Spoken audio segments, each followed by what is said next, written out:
From Montana's news leader, this is the MTN 10 o'clock news. Good evening and thanks for joining us tonight. I'm Russ Riesinger. The governor's directive to wear masks has a lot of people talking tonight, but will they listen? And if they refuse to mask up, what will law enforcement do, if anything, to make sure they do follow the rule?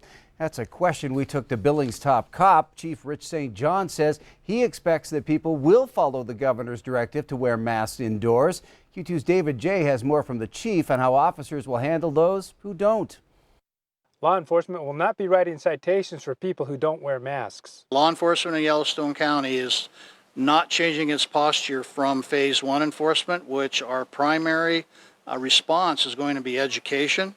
We want and we certainly hope that the citizens of Billings and Yellowstone County will voluntarily comply and not put us into a position where we need to take enforcement action.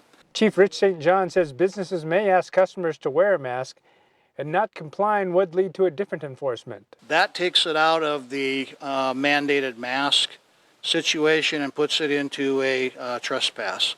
So we will deal with that. We will ask people to either mask up or give them the opportunity to leave, one or the other, but the potential for arrest for trespassing in those situations is there. We talked with people in Billings who agree with the chief on enforcement. Patrons or clients, businesses have to realize too that they may not be able to receive services if they're not wearing a mask, and I think that that's completely fair. I think they should be given a warning at first, but if second or third time the cop has to come up and tell you, hey, put a mask on, or here's your fine. You know, everybody's got to follow the law. And they differ on their view of the directive to wear masks. I think we probably should have been wearing them a lot longer. I don't want to see anything shut down.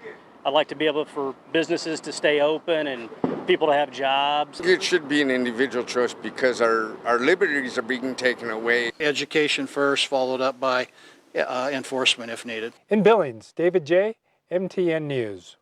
All right, thanks, David. And Chief St. John says officers may document cases but will not be writing citations or summons. He says officers' time will be spent on criminal activity. Dozens of people rallying together tonight in front of the Gallatin County Courthouse in Bozeman to take a stand against Governor Bullock's mask mandate. The governor made it mandatory yesterday to wear face coverings in certain indoor spaces and outdoor gatherings, but many people are saying that their voices are not being heard. We should just have the right to choose. Like, I don't care if somebody wants to wear a mask, that's their choice, you know, but if I don't want to wear a mask, that should be mine. I'm out here because I don't like being told I have to wear a mask. I am wearing one because we are on state property. He did tell us he wants us wearing masks. So I will be legal, I will obey him, but I disagree with it. I do not like being told I have to wear a mask against my will. We should not have the government coming in and telling you what interventions are good for you and parenting you. If you want to educate people and convince people, that's fine. Our opinions weren't taken into account. We very much voiced against it, and it was just openly dismissed. There wasn't even really a talk about it. And I feel like that was very unjust. It's to serve the people, not to dictate them. We're here because we don't want to be told what to do when it comes to masks. I think everybody has a right to wear it or not, but we're here just peacefully and we're just expressing that. So if anybody has any opinions, like no matter what aisle on the political spectrum, I think you should do it peacefully. So. And the protest did remain peaceful tonight. 2 more deaths across Montana today as confirmed coronavirus numbers climb and many county health systems start to struggle.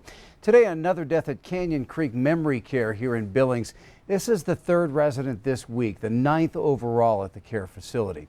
A man in his 70s passed away at the facility this morning. 91 residents and staff have tested positive for the virus there at Canyon Creek. This brings the state total of deaths to 36 tonight.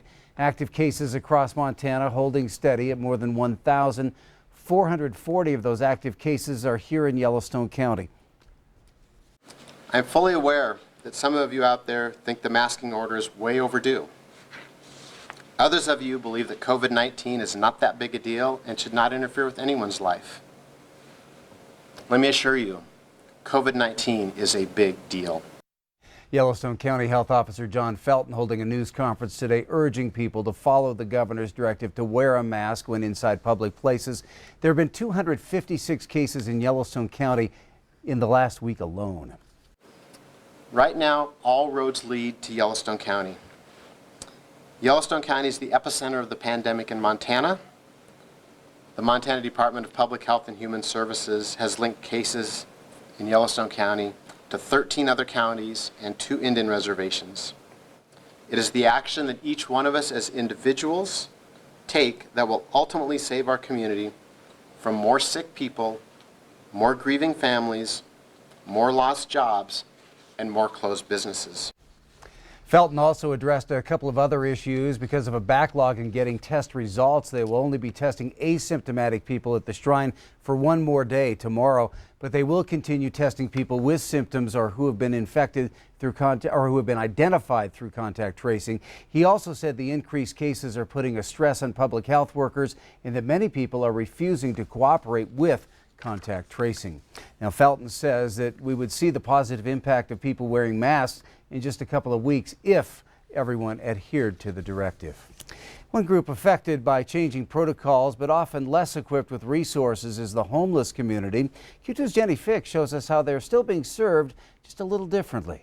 Governor Bullock announced that everybody's got to wear masks in most scenarios, and so as same as in Nepal, we're trying to keep COVID out of the population and trying to get all the homeless equipped with their own masks, their own PPE. As issues such as hygiene become especially important in this new COVID world, that itself poses a new challenge for this population. Many businesses closed up where folks used to get a shower.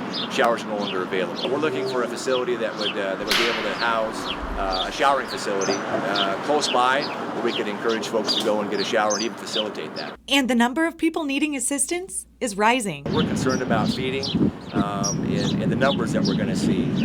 We're currently serving a fair number of meals, almost 7,000 a month. They've moved their mealtime outside. Run that 7 days all the way through COVID. The main thing is that the homeless get fed, they get fed well. Oftentimes, this community sticks together. They know that they're going to have less chance of being beat up or raped if they're with a group of people rather than by themselves. There's safety in numbers. That certainly is true in the homeless population. And plus, if I have to run to the bathroom, you can watch my stuff. So many of them don't have their IDs, don't have social security cards. He says this is a vicious cycle, as most times these pieces of identification are required for most assistance. And so for us, it's really about having enough masks on hand where we can outfit them numerous times, even in a day, just to make sure that they're masked up and that they're kept safe. In Billings, Jenny Fick, MTN News. Thanks, Jenny. All of St. Vincent de Paul's social services are still available. Their thrift store, however, is temporarily closed due to restrictions, furthering the need for donations of masks and money. All right, turning to Chief Forecaster Bob McGuire, and so far so good on the wildfire front in Yellowstone County, but the risk level is starting to give us reasons for concern. Yeah, I'm afraid so. I mean, the fact that we've had reduced rainfall in the spring and now early summer, it's now starting to catch up to us. Let me show you what we're talking about. This is going to talk about our fire danger map, and as you can see, that's what we're trying to prevent. But take a look at this. All the areas that are highlighted in green, that's not so bad. Most of that's right around the mountains. We've had some rain up there, and so we're in low fire danger there. But there's areas highlighted in yellow. That's where we have high fire danger, and in the orange, that's very high fire danger. And you'll notice in Yellowstone County, we're right to the high, the very high. Look at that over there in parts of Powder River County. That's all the way to the extreme. So that area in eastern Montana, we are just ripe for fire. In fact, take a look at this. In the southwestern corner of the state, they're also in the same story, the same boat. They're basically very high to high fire danger. In fact, we have a red flag warning there for tomorrow noon until 8 p.m. for dry thunderstorms, high winds and low humidities. Same thing's true over in northeastern Wyoming. Red flag warning there for much of that part of that state as well. We'll have more in your forecast coming up in a few more minutes. All right, thank you, Bob. Montana's Big Sky State Games are set to get underway tomorrow evening here in Billings, but coronavirus is already forcing a change with opening ceremonies. Originally, Olympic mountain biker and Montana native Sam Schultz was slated to be the torchlighter, but he will not be attending due to his girlfriend exhibiting COVID symptoms.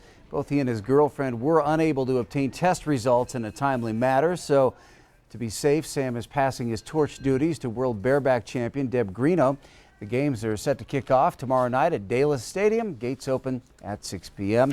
The games do have updated safety guidelines, including all spectators must wear masks. We'll hear more about the games coming up in sports. And for more information, you can also go to KVTVQ.com. Still to come on the MTN News at 10 here on Q2. In tonight's Health Watch, with all the focus right now on everyone's physical well-being. Some important advice on staying mentally healthy. And in sports, the men's State Am tees off in the Magic City. It's a familiar name at the top of the leaderboard. Highlights on the way.